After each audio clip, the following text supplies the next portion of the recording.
साहित्यामधून प्रतिबिंबित झालं पाहिजे अशा प्रकारचा संदेश आपल्यापर्यंत ज्यांनी पोहोचवला ते महाराष्ट्राचं सांस्कृतिक आणि वैचारिक वैभव या व्यासपीठावर उपस्थित आहे हे आपल्या सर्वांचं खरोखर भाग्य आहे. इसवी सन पूर्व काळापासून ते प्रबोधन काळापर्यंत आणि प्रबोधन काळापासून ते आतापर्यंत वैचारिकतेचा आढावा ज्यांनी घेतला ही मला असं वाटते खरोखर आपल्यासाठी एक मोठी वैचारिक मेजबानी होती असं म्हणायला काही हरकत नाही. साहित्य संमेलनं संपन्न होतात, त्याचा आपण आस्वादही घेतो, विचारांची आंतरक्रिया होते, आदानप्रदान होते, संवाद होतो आणि त्याच्यामधून काहीतरी नवीन निष्पन्न होते की त्याची फलनिष्पत्ती असते. आपल्यापैकी साहित्य संमेलनाकडे वेगवेगळ्या दृष्टिकोनातून पाहणारे अनेक लोक असतात. माझाही दृष्टिकोन आपल्यापैकी अनेकांपैकी अशा प्रकारचा आहे की साहित्याने आपल्याला प्रगल्भ करावं. साहित्य मानसिक दृष्ट्या भावनिक दृष्ट्या आपल्याला परिपक्व करत असते. आपण अनेक जण शेतकरी आहोत, मी स्वतः शेतकरी आहे आणि शेती करत असताना आपण जमिनीची मशागत करतो, जमीन सुपीक करतो, तण काढून टाकतो, अनावश्यक भाग काढून टाकतो, चांगलं काहीतरी नैसर्गिक खत देण्याचा प्रयत्न करतो. खरोखर तो शेतकरी असतो तो केमिकल वापरत नाही, छानशी जमीन सुपीक करतो आणि सुंदर पीक घेतो, वेगळा आनंद असतो. आपण गाडीची सर्व्हिसिंग करतो, आपल्या मोटरसायकलची सर्व्हिसिंग करतो, आपल्या शरीराची पण काळजी घेतो, वेळ प्रसंगी डॉक्टरांकडे जातो, आजारी पडण्याच्या अगोदरच तो चेकअप करतो. पण आपल्या मनाच्या आरोग्याचं काय, मनाच्या स्वास्थ्याचं काय हा एक प्रश्न जर उपस्थित केला तर मला असं वाटतं या ठिकाणी साहित्याची भूमिका जी आहे ती आपलं भावनिक संरक्षण करण्याची भूमिका आहे. साहित्य खऱ्या अर्थाने आपल्याला भावनिक संरक्षण देत असते, एक भावनिक कुंपण आपल्या सभोवताली निर्माण करत असते आणि त्या परिघामध्ये आपण एक समृद्ध आयुष्य जगत असतो असं मला या ठिकाणी आवर्जून म्हणावं असं वाटतं. सुमती लांडे या कवयित्रीची एक कविता आहे. ती कविता मी पूर्ण वाचून दाखवत नाही, मला आमचे प्राध्यापक मित्र प्राध्यापक विवेक कुडू यांनी कालच ती व्हॉट्सअपवर पाठवली, त्याच्यावर मी ऐकली होती, त्याची तोंडून सुमती लांडे यांची तोंडून ऐकली होती. आजी मरून गेली, आजी मरून गेली आणि जाताना मामाचा गावही घेऊन गेली. आजी मरून गेली, आजी मरून गेली आणि जाताना मामाचा गावही घेऊन गेली. हे मी थोडंसं सिंबॉलिक मानतो, रूपकात्मक मानतो. आजी म्हणजे एक मायेचं, प्रेमाचं, जिव्हाळ्याचं, जवळकीचं असं नातं आहे. आजी एका नातवंडांना, सर्व नातवंडांना जोडण्याचं एक माध्यम आहे.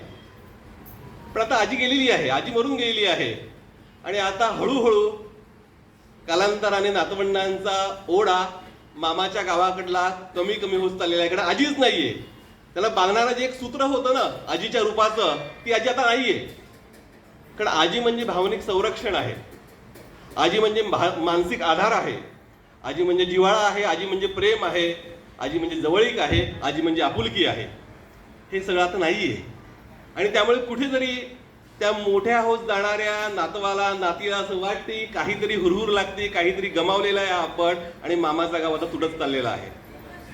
मला असं वाटते हे आजीचं जे नातं आहे ना ते साहित्याने बजावावं अशा प्रकारची अपेक्षा केली तर ती चुकीचं ठरणार नाही. हे साहित्य सुद्धा आजीच्या भूमिकेमधून आपल्याला मानसिकदृष्ट्या, भावनिकदृष्ट्या आपलं भरण पोषण करण्याचं काम करत असते. आणि मी असं मानतो, या ठिकाणी डॉक्टर शुभांगी पारकर मॅडम आहेत, ते साहित्य आणि मानवी आरोग्यावर बोलणार आहेत. मगाशी कीर मॅडमने, नमिताताईने एक उल्लेख केला वाचन संस्कृतीचा, साहित्य संस्कृतीचा आणि तो वारसा पुढे नेण्याची गरज कशा प्रकारे आपल्याला ते नेता येईल त्यासाठी प्रयत्नांची आवश्यकता अधोरेखित केली.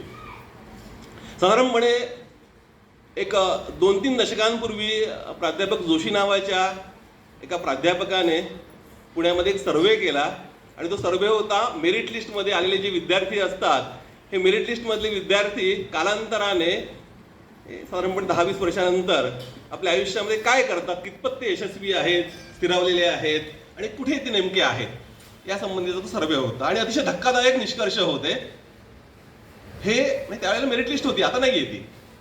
म्हणजे सगळं ते क्रीम, इंटेलेक्च्युअल क्रीम ज्याला आपण म्हणतो. आणि धक्कादायक निष्कर्ष ते अशा प्रकारचे होते की काही मोजके विद्यार्थी सोडले, मेरिट लिस्टमध्ये त्यावेळेला आलेले काही मोजके विद्यार्थी सोडले, तर बहुतांशी विद्यार्थी अत्यंत सामान्य नोकरी किंवा सामान्य व्यवसायामध्ये आपलं जीवन जगत आहेत. म्हणजे अकॅडमिकली अत्यंत ब्रिलियंट आहेत, अत्यंत हुशार आहेत शैक्षणिक दृष्ट्या, अशांनाच आपण क्रीम मानावा का? तर नाही. आयुष्यामध्ये शैक्षणिक दृष्ट्या किंवा बौद्धिक दृष्ट्या अत्यंत हुशार असलेली मुलं 100% यशस्वी होतील याची काहीही गॅरंटी नाही, किंबहुना ती अयशस्वी होण्याची शक्यता जास्त असते. मग कोणाचीही गॅरंटी असते, कोणाची शाश्वती असते?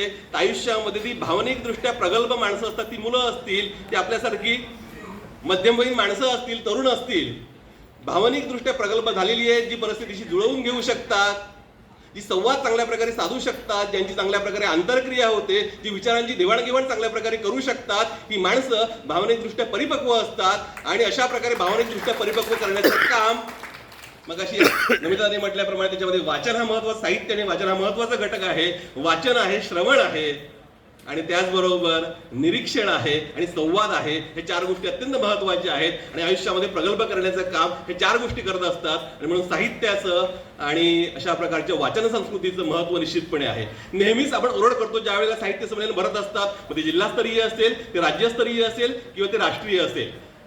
5 मिनिटापेक्षा जास्त वेळ मी अजून घेणार नाहीये, मी 5 मिनिटांमध्ये संपवतो. आणि अशा प्रकारच्या साहित्य संमेलनामध्ये अगदी आवर्जून सर की अशा प्रकारे वाचन संस्कृतीचं काय, आमची तरुण पिढी वाचत नाही किंवा तरुण पिढी थोडीशी उदासीन आहे किंवा ह्या बाबतीत ती निष्क्रिय आहे, ती निष्काळजी आहे, आणि अशा प्रकारचे आरोप किंवा प्रत्यारोप किंवा अशा प्रकारची शंका कुशंका ह्या व्यक्त केल्या जातात वेगवेगळ्या व्यासपीठावरून. आता एक उदाहरण मी आपल्या परिसरातलं मध्ये येतो. प्राध्यापक विवेक कुडू या ठिकाणी आहेत. त्यांनी बहाडोली या गावामध्ये, जांभूळगाव म्हणून जे ओळखलं जाते, त्या ठिकाणी प्रतिभा बाल वाचनालय सुरू केलं. त्यांच्या ज्या गुरु होत्या, म्हणजे माझ्या इथे गुरुच डॉक्टर प्रतिभा कणेकर, तर त्यांच्या नावाने बाल वाचनालय सुरू केलं.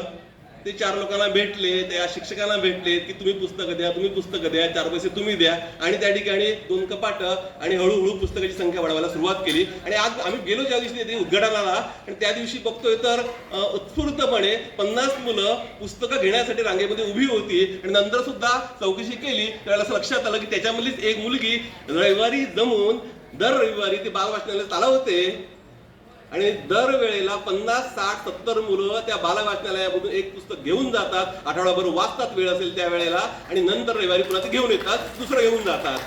मला असं वाटते मग आपण आपल्या परीने ज्या वेळेला अशा प्रकारचा अल्पसा प्रयत्न करतो ना, त्यावेळेला आरोप करायला आपल्याला संधी असते, आरोप करायचा अधिकार असतो. की ज्यावेळेला म्हणजे मी ज्यावेळेला इकडे परवा जय भटकर सर आपण त्यावेळेला रायगडला गेलो होतो, आणि त्यावेळेला उल्लेख केला की आपल्या घरामध्ये पुस्तकाचं कपाट आहे का. नंतर ते आठवत असेल, मला आठवत नाही नेमके ते वक्ते कोण आहे, मला वाटतं तुम्हीच ते व्यक्त केलं, आपल्या घरामध्ये पुस्तकाचं कपाट आहे का. मग आपल्या घरामध्ये जर पुस्तकाचं कपाट नसेल तर एक पालक म्हणून, एक आई म्हणून, एक वडील म्हणून मला त्या मुलावर आरोप करण्याचा अधिकार आहे का. मुळात माझ्या घरामध्ये पुस्तक नाही, एक वडील म्हणून, एक पालक म्हणून, आणि माझ्या मुलाने वाचावं आणि मी का वाचू नये, तर कारण मला वेळ नाहीये, मी दिवसभर कामात असतो, मी 10 संस्थांवर आहे, आणि म्हणून मला वाचायला वेळ नाही, ही सबब काही चालणार नाही ना. मग आरोप करण्याचा अधिकार पण आपल्याला नाहीये. रायगडला आम्ही ज्या वेळेला गेलो होतो त्यावेळेस सुधीर शेठ नावाचे त्या ठिकाणी कार्यकर्ते आहेत, त्या ठिकाणचे ते एक पुस्तक बाग नावाची संकल्पना चालवतात. पुस्तक बाग, त्या ठिकाणी वाचनालय आहे, आणि त्या वाचनालयाच्या सभोवताली, कारण ते नगर परिषदेचं वेगळं आहे, आणि खूप मोठीशी बाग आहे. त्यांनी काय सांगितलं, कपाटामध्ये ठेवू नका, त्या लायब्ररीमध्ये ठेवू नका, पुस्तकं बाहेर काढा, त्या बागेमध्ये, त्या बाकांवर, त्या बेंचेसवर, त्या झाडाखाली, त्या पुन्हा खेळता खेळता, मातीत लोळता लोळता पुस्तकं वाचू द्या. पुस्तकाचा स्पर्श, मातीला काही हरकत नाही, फाडलं गेलं तरी हरकत नाही, त्याचे पैसे मी देईल. आणि ती पुस्तकं सर्व कपाटातून बाहेर आली, बागेमध्ये खेळायला लागली मुलांसोबत. आणि मला असं वाटतं त्यावेळेला अशा प्रकारचे लहान लहान लहान लहान प्रयत्न होतात, त्यावेळेला वाचन संस्कृती खऱ्या अर्थाने पुढे जात असते. आता आपण सर्वच म्हणतो की NAP येत आहे पुढच्या वर्षीपासून, नॅशनल एज्युकेशन पॉलिसी. मी थोडासा आशादायी आणि सकारात्मक असलेला माणूस आहे, आणि त्यामुळे